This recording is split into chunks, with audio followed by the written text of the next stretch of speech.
محترم سامعین، خواتین حضرات، اجالا چاندنی امید اسلامک چینل سے میں آپ کی خدمت میں ویڈیو لے کر حاضر ہوا ہوں۔ سورہ بقرہ کی آیات کے اندر اللہ تبارک و تعالیٰ نے جو آیتوں کے آخر میں قافیہ رکھا ہے، وزن رکھا ہے، وہ یا میم اور واو میم کا قافیہ رکھا ہے، جس میں گن اور سر پیدا ہوتا ہے، جیسے اعوذ باللہ من الشیطان الرجیم، بسم اللہ الرحمن الرحیم، الف لام میم، ذالک الکتاب لا ریب فیہ ھدی للمتقین۔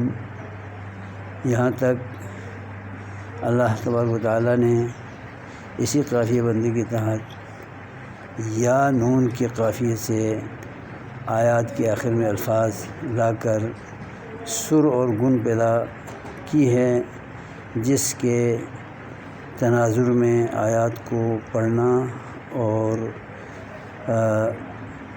تلاوت کرنا بہت ہی لطف اندوز کرتا ہے پڑھنے والے کو اور سننے والوں کو بھی۔ اللہ تبارک و تعالیٰ ہمیں اس کی تلاوت کو